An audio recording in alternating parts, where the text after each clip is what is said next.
Hi, everybody. This is Candace, and this is part 3 of preparing for and surviving the holidays after the death of a loved one. In my last 2 videos, I focused on grieving adults and children. If you haven't watched them, you should check them out. Today, I'll be focusing on griever support systems and what to say and not to say to someone grieving. Grief is a difficult subject to discuss. We want to be helpful but have no idea what to say or do to make the person grieving feel better. Here's a list of comments that are well-intentioned but should be avoided when trying to comfort someone. I know how you feel. Everyone's grief is an individual experience. Even if we both lost our parents, that does not mean you know how I feel. It's part of God's plan. He's in a better place now. Heaven needed an angel. God needed her more than you. God will never give you more than you can handle. Depending on the stage of the griever, these comments may trigger conflictual or angry emotions or questions related to their faith. In the acceptance stage, the griever may say these things to others, but we should refrain from making these comments to them. It was meant to be. Everything happens for a reason. This can sound very insensitive to a griever who believes otherwise and are grasping for why their loved ones had to die in the first place. You must be strong for your mom, your kids, your family. This can be invalidating towards the griever's grieving process. Being strong does not mean negating or suppressing emotions in order to be there for others. This is the time for the griever to allow others to be there for them while they move towards the grieving process, and for you as a support system to help out with mom, the kids, and the family. There's strength in self-care. If we're no good to ourselves, we're no good for anybody else. You've grieved enough. You need to get on with your life. Sometimes people are resistant to getting on with their lives because they feel this means forgetting their loved one. Getting on with life is a lot harder said than done when grieving. And the grieving process is unique to each person. So we cannot tell anybody when they've grieved enough. One of the most popular questions supporters ask, and the most hated question grievers receive, is, how are you doing? Most grievers will give one of 2 responses. Number 1, I'm fine. When in reality, they are not fine. In fact, they are 1,000 miles from fine. Their world is in chaos.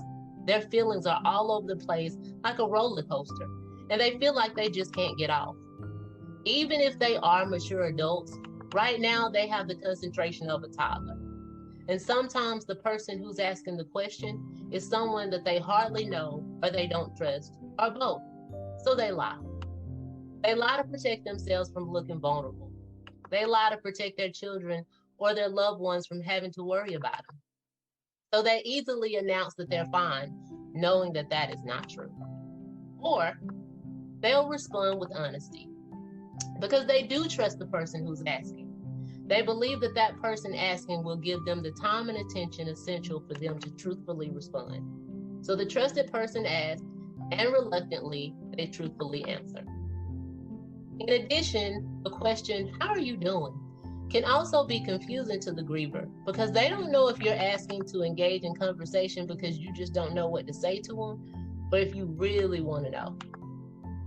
So let's assume that you are someone seeking to support the griever genuinely, and you want choices other than the dreadful, how are you doing? Here are a few alternatives. These are just suggestions, so feel free to adjust them as necessary to fit your situation. Number 1, when can I take you out to breakfast, or lunch, or dinner, or coffee? A meal and a time to chat can be very important. Many grievers don't eat, or don't eat when they should, or don't eat the right things. Maybe they don't like to eat alone, or maybe they don't want to eat out because they despise crying in public places. So even bringing takeout to their home could be a good idea. And if the griever says no thanks to your offer, no problem. But why not ask again later? And if they do say yes, make sure to follow the CDC guidelines to keep everyone safe during this pandemic. Number 2, I have time next week or this weekend. Are there any errands or appointments I can help you with? The griever may again say no, but keep gently asking when appropriate so they know that you're genuinely offering. Sometimes having a trusted friend go to the doctor's office or store or outing with them is better than them going by themselves. Or if it's business related, having a friend accompany them when they may not be in the right mindset to retain the information can be a blessing. Number 3, want to take a walk or a drive or go fishing or shopping? A gentle suggestion about doing something together, a physical or mental activity, can be really helpful. Number 4, what's a good time to call you? There will be times of loneliness for the griever. When a spouse dies, sometimes the early evening or dinner time can be just awful. Or the griever might need an excuse to get out of bed in the morning, so a call might help. Or a call later in the evening when they're going to bed. That's another dreaded moment. Either specifically ask or make a friendly guess. And try to contact your friend or family member by text or phone at their worst times. Number 5, how are your kids or parents or siblings doing? This gives them a chance to talk about something or someone that they're concerned about.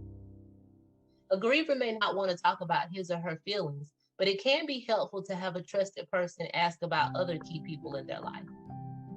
Number 6, we've been thinking about you at the gym or the church or class. Whenever you feel like you want to come back, we can go together. Maybe the person hasn't been feeling up to these events, so tell them you've missed seeing them. Ask if they might want to go together, but at least for the first time back, or even for an unknown number of weeks or months, as the griever considers reconnecting with these activities. Number 7, a loving silence. This is often an essential one. Being with another without judgment, without expectations, can be crucial.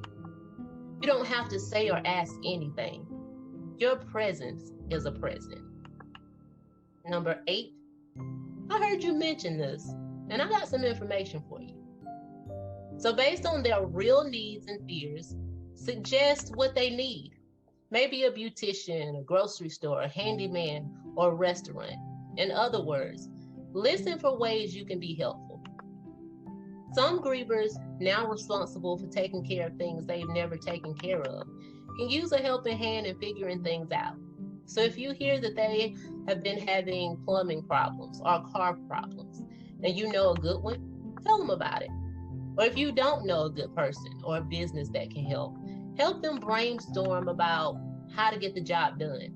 Another version of this, based on truly listening to the griever, is to find that they might not want to go back to their favorite beautician or barber or grocery store because they don't want to face those people. It's too emotional. So we can kindly suggest some place or somebody else as a plan B.